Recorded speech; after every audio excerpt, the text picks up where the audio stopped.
Vietnam has undergone a tumultuous history, punctuated with foreign invasions and annexation of its territories.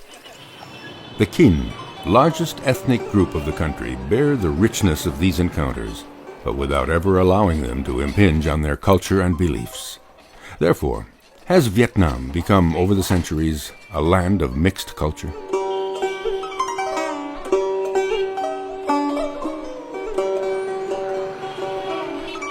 Emerging from a troubled half-century, the country is opening and developing, and yet the Kinh remain faithful to a certain conception of the world, submitting to the authority of heaven, Buddha, spirits of ancestors, and others. Today, they are again taking up their religious practices, restoring their music and ritual singing, communicating with spiritual beings. Economic activity and religious practices find themselves closely bound together.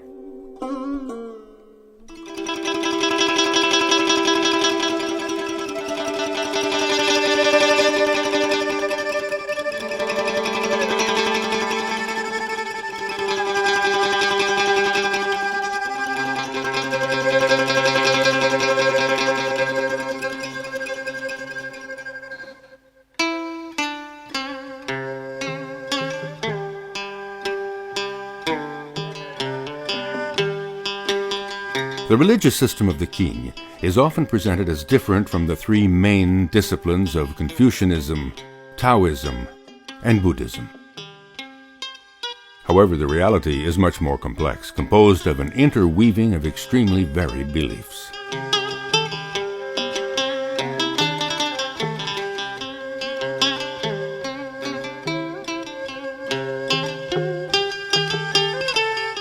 They call upon spiritual beings for a wide range of to kings of hell, and all at the same time.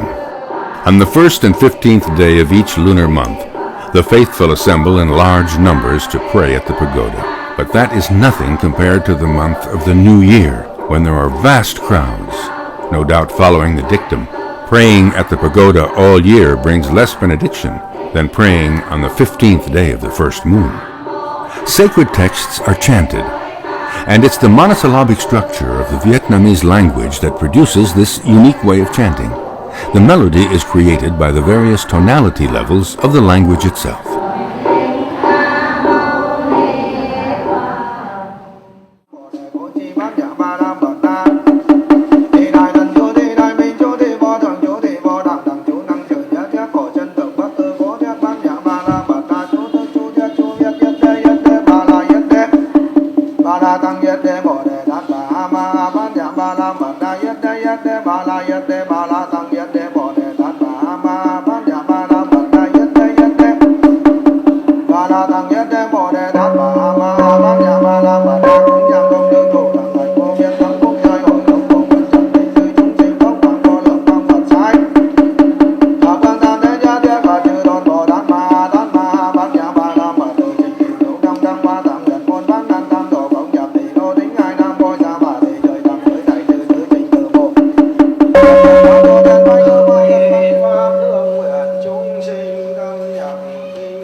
Today, many private companies have been set up in Vietnam. If economic development and success are due to their know-how, still many directors don't hesitate to call upon the spirits for help.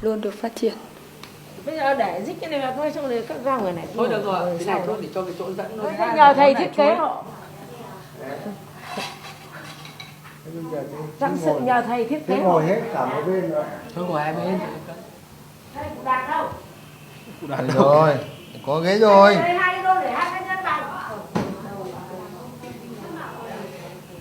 Ở bên đấy lại có hai cái ghế đẹp hơn nhỉ? Đáng lâm pháp hội độ trần gian trói lại vừng hoa, khắp bốn phương mưa thuận gió hòa, phù đệ tử vinh hoa trường thọ.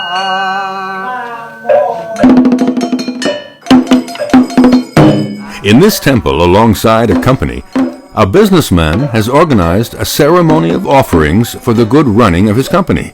Based on Tantric Buddhism, it bears witness to the richness in culture and beliefs in Vietnam.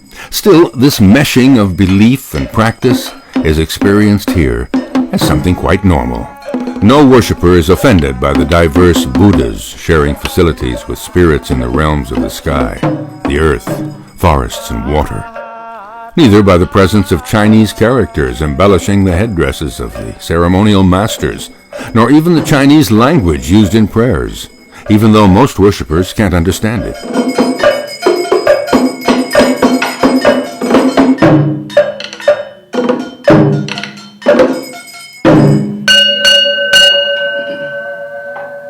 During the ceremony, 6 offerings of different kinds are made to the divinities: incense, flowers, candles, tea, fruit, and other food.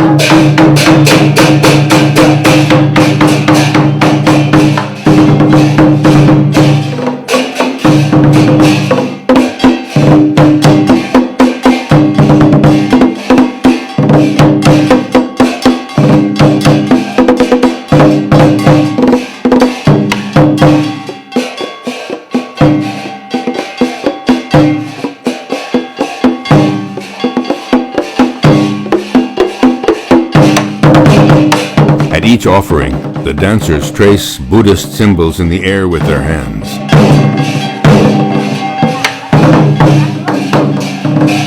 And with their feet on the floor, they make Kabbalistic characters appropriate to each offering.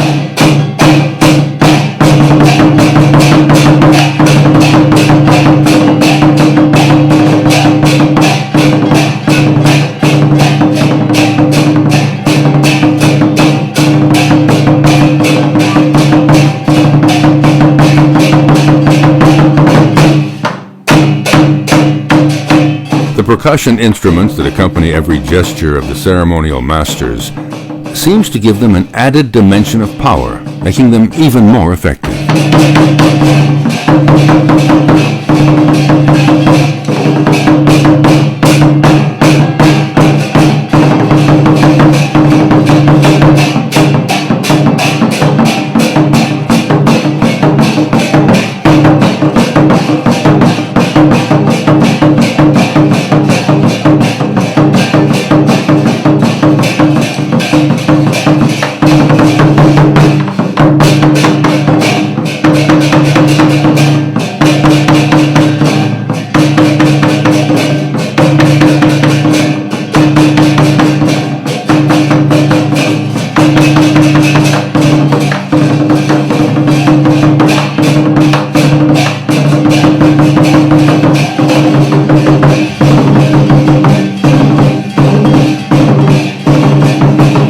Everything is united to please the senses of the divinities.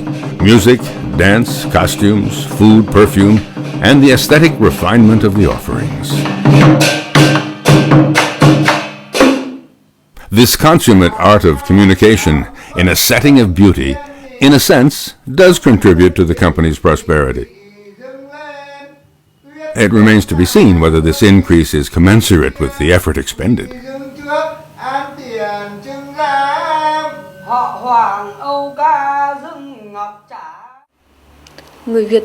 Each of us has his own destiny.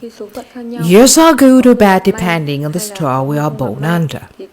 So when the year is under an ill-favoring star, a ceremony of exorcism is performed in an attempt to lift the spell.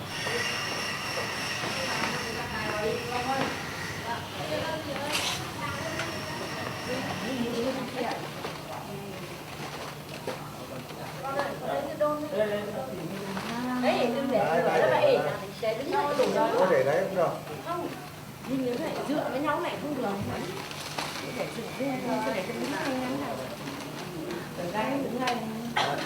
There are for sale all sorts of devotional objects for every kind of ritual, such as these paper effigies.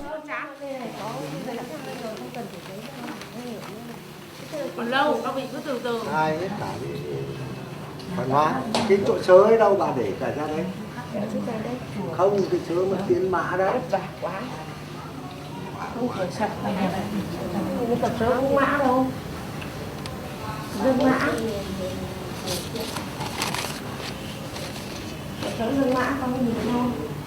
The assembled worshippers, as well as others who are delegated, ask the ceremony masters to manage requests, directing them to the spiritual beings.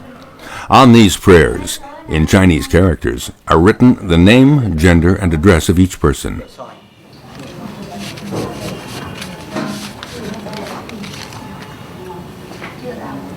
A cash offering is attached to each prayer and attached to a paper effigy, which represents that beneficiary of the ritual.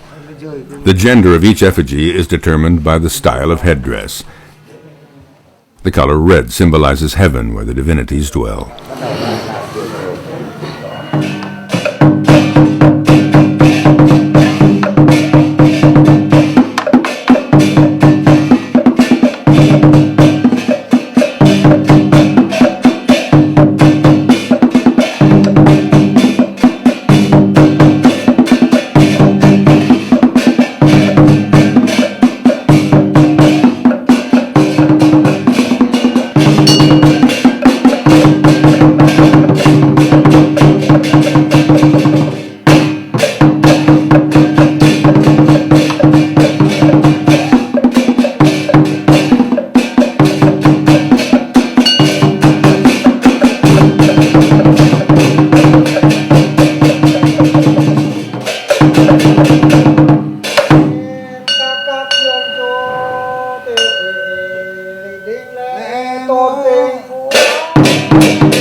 After honoring the various Buddhas at length, the ceremony masters pray for the believers whose prayers they have submitted. Bình an Bùi Thị Hồng bạn mệnh, bình an Hiệp Đồng Gia chư nhân quyến đảng.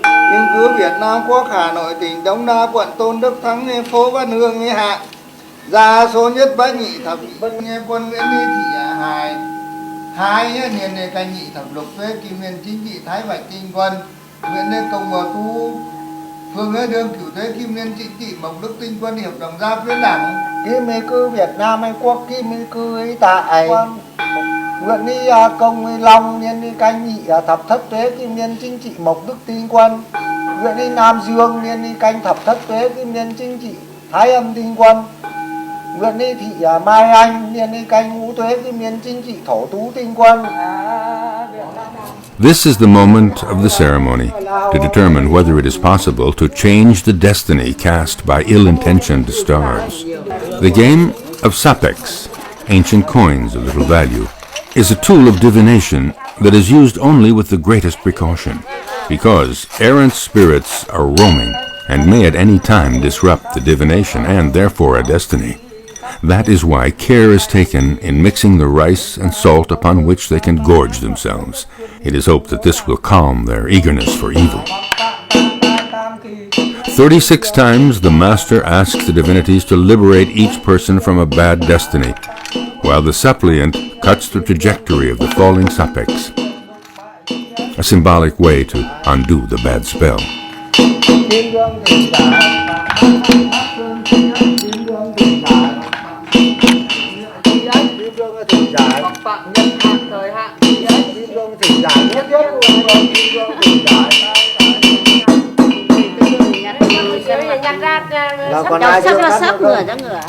The coins fall, and those lying heads up are separated out. Then, by counting the coins according to a precise cycle, auguries can be determined. If they are unpromising, the cycle can be repeated 3 times. If at last the forecast is good, one can improve one's destiny by changing daily behavior. But if it is bad, one's destiny must be accepted. 27 mà được không thầy? 27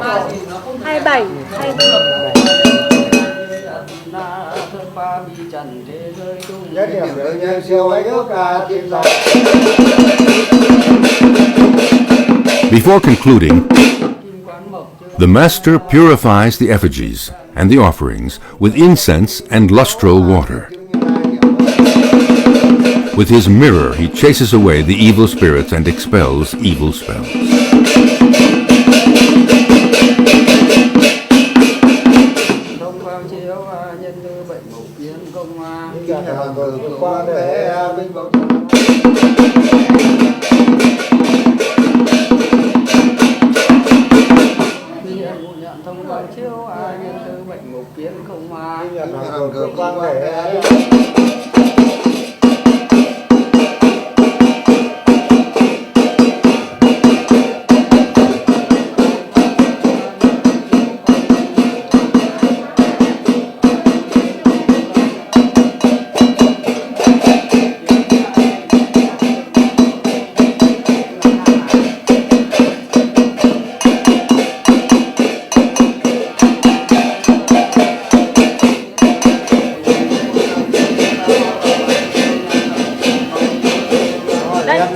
Bê xuống đi.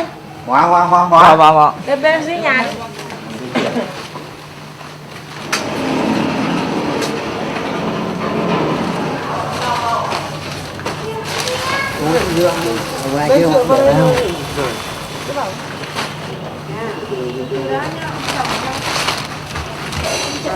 The ceremony ends with the burning of the effigies, the requests, and the offerings.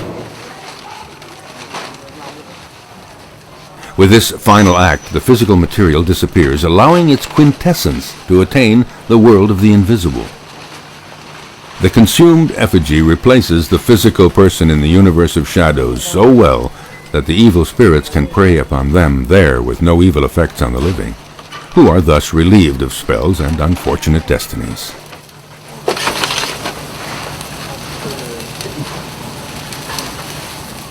The religion of Four Palaces uses mediums to incarnate the spirits. During ceremonies, the assistants and the faithful communicate directly with spirits that descend to be among them. They give them offerings and make requests. The religion of the Four Palaces embodies practices through which the members honor spirits whose ranking is drawn from the ancient system of monarchy, with its links to mandarins, high-born ladies, princes, and maidens. If the popular revolution of 1945 contributed to dismantling the mandarin system, all the same it did not succeed in obliterating this body made up of realms of heaven, of earth, of forests, and water. The cult is mainly animated by women who manifest spirits during the seances.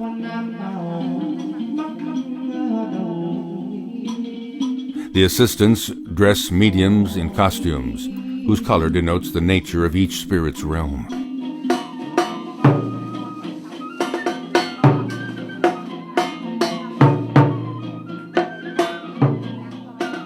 The mediums are from all strata of society, but most of them are in commercial activities. Some expatriate kin in the West return to fulfill these rituals when they have not established temples and rituals in their adopted lands. The ceremonies are especially wearing for the mediums. In turn, they expect considerable help from the spirits.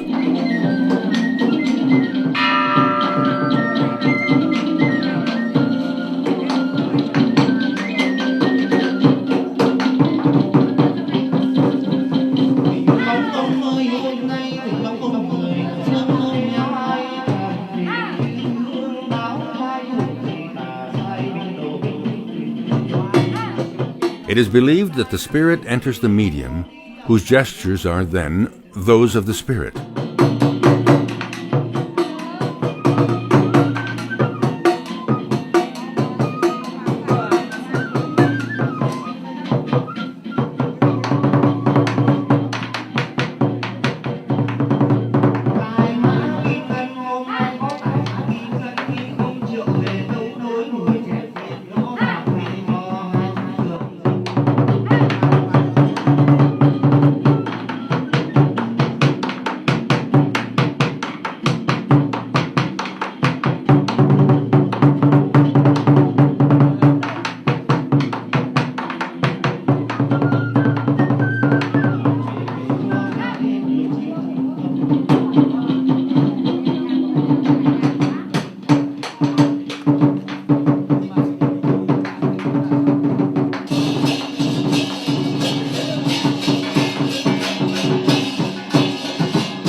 Bồ Đào xin ông hoàng người nhấp nhấp cho xanh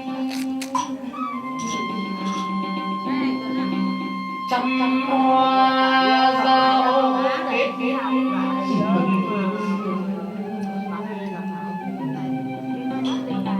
mừng ngày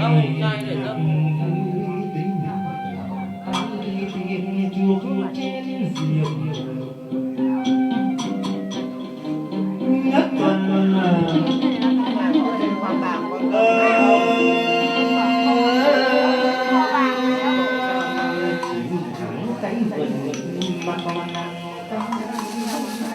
họ hãy hiểu thứ tình dày dù xa xôi trôi trăng.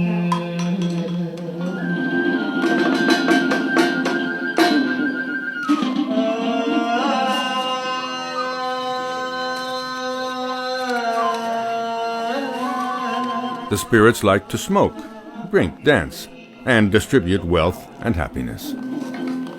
Ông bảo rằng đừng có bao giờ đất Hà thế hồng quê ông đây không tại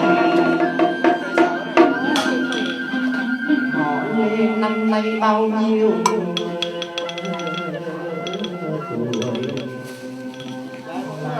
vẫn hào như cổ.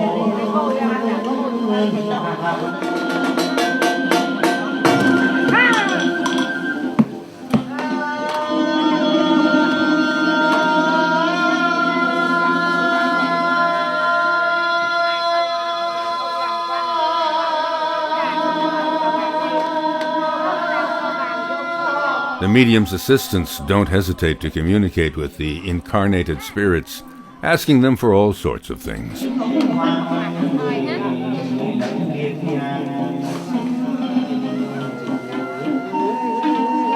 Professional musicians enliven the proceedings. Their songs give a poetic description of the divinities, their physical aspect, their universe, their nature and gestures. The texts belong to an oral tradition passed on from generation to generation. However, the singers have a certain latitude to improvise with the poetry of the texts, to enchant any spirits that appear, who in turn display an abundant generosity.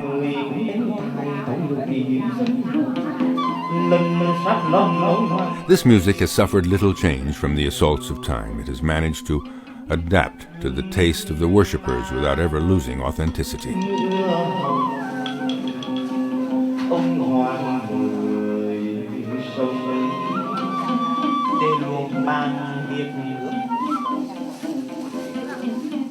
Ông hoàng người đem tài thao lược để một ngày gian làm tôi bốn phủ các ghế phải như con trong một nhà phải như con trong một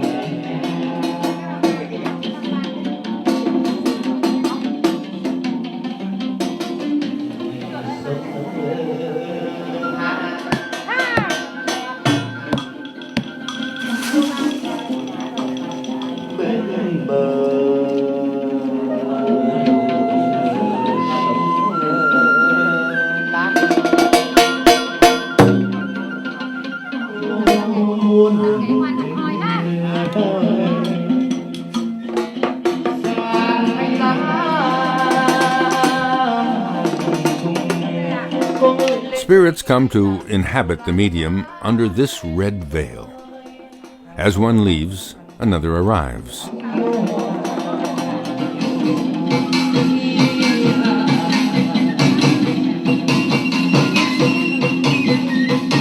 So it is that in the course of a ceremony lasting from 2 hours to 4 hours, perhaps 15 spirits from various kingdoms take possession of the medium.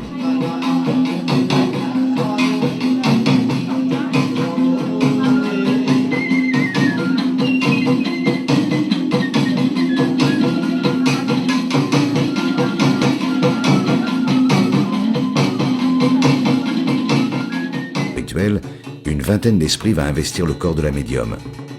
À chaque incarnation, elle répétera une même série d'actions destinées à plaire aux esprits et à communiquer avec eux. Ce jour-là, la cérémonie durera près de 8 heures, soit le double de celle généralement accomplie à Hanoi. Elle sera accompagnée, comme à l'accoutumée, du début à la fin de musique et de chants d'invocation, exécutés parallèlement aux actions de la médium, qui en illustrent et en renforcent le sens.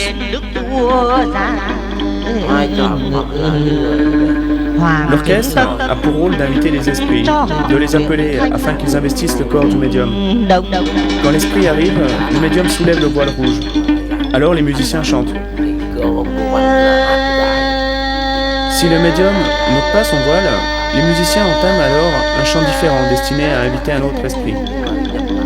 Si l'esprit s'attarde, le médium retire le voile et les musiciens chantent sa légende.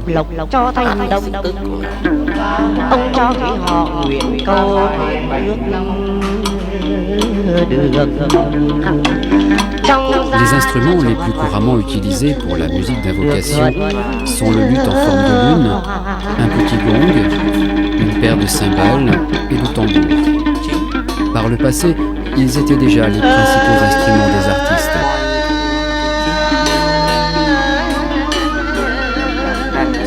La cithare et la flûte sont quant à elles employées depuis peu.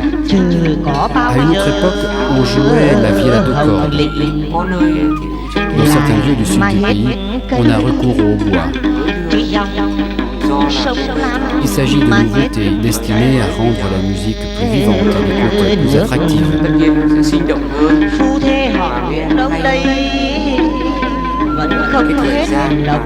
La durée des chants est variable. Certaines cérémonies ne durent qu'une heure et demie, d'autres 7 ou 8 heures, d'autres encore jusqu'à 10 heures. La capacité à chanter est liée à l'âge. Si j'étais plus jeune, je pourrais chanter plus longtemps. En effet, cela dépend aussi de la santé.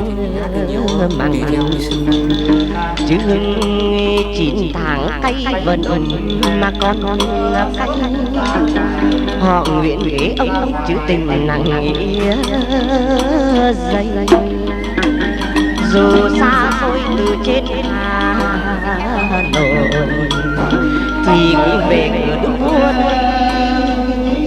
để bác cái hầu hòa.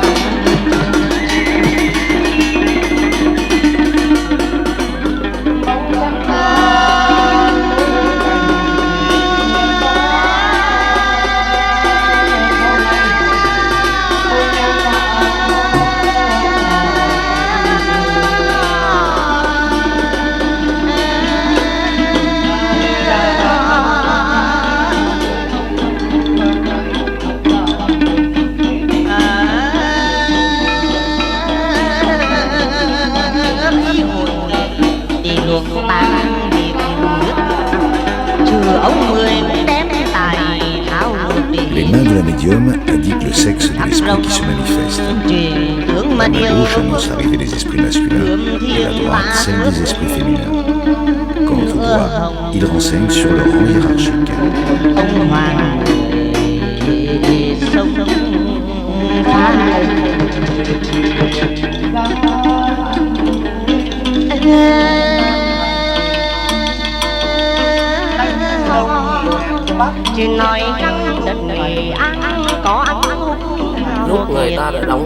Quand la personne a revêtu les habits cérémoniels, on considère que l'esprit est présent. Si l'on est dans une situation ordinaire comme maintenant et que l'on appelle les esprits, cela ne fonctionne pas. En effet, il faut apporter des offrandes et être revêtu des habits cérémoniels en signe de la présence de l'esprit. Par exemple, si le médium est habillé en servante, ça veut dire qu'on a appelé une servante. S'il est en mandarin, c'est qu'on a appelé un mandarin. S'il est en prince, c'est qu'on a appelé un prince. S'il est en demoiselle, c'est qu'on a appelé une demoiselle.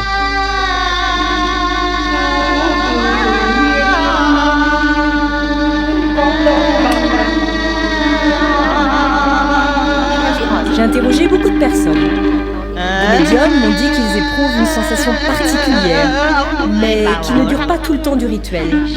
À certains moments, ils ne peuvent maîtriser leurs gestes. Ils ont l'impression que leur tête est dirigée par quelqu'un alors que le reste de leur corps est normal. Une emprise se fait sentir sur leur tête et les fait agir.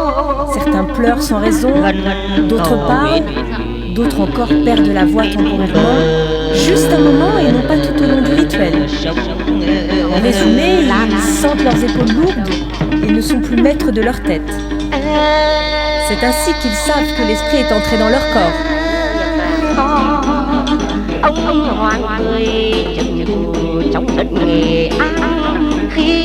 Certains esprits n'investissent le corps de la médium que durant quelques secondes, ce qui lui donne pas le temps d'ôter le voile rouge. C'est notamment le cas des mères, situées au sommet de la hiérarchie, trop importantes pour se rendre visibles aux humains. Le voile joue un rôle fondamental dans la possession, tout comme le miroir qui a pour fonction d'attirer les esprits et dans lequel ces derniers se regardent.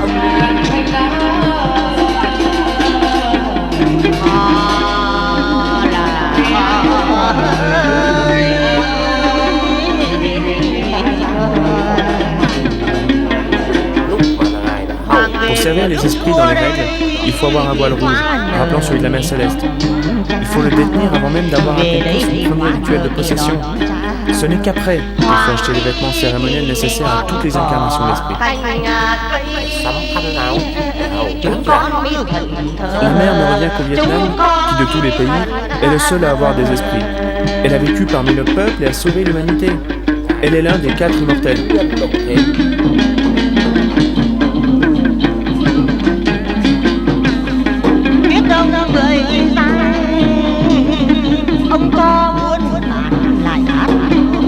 Au cours de l'action rituelle, la médium possédée cherche à représenter et à personnifier l'esprit qui l'a investi, notamment en revêtant les habits cérémoniels, conformément aux caractéristiques décrites par les chants d'invocation.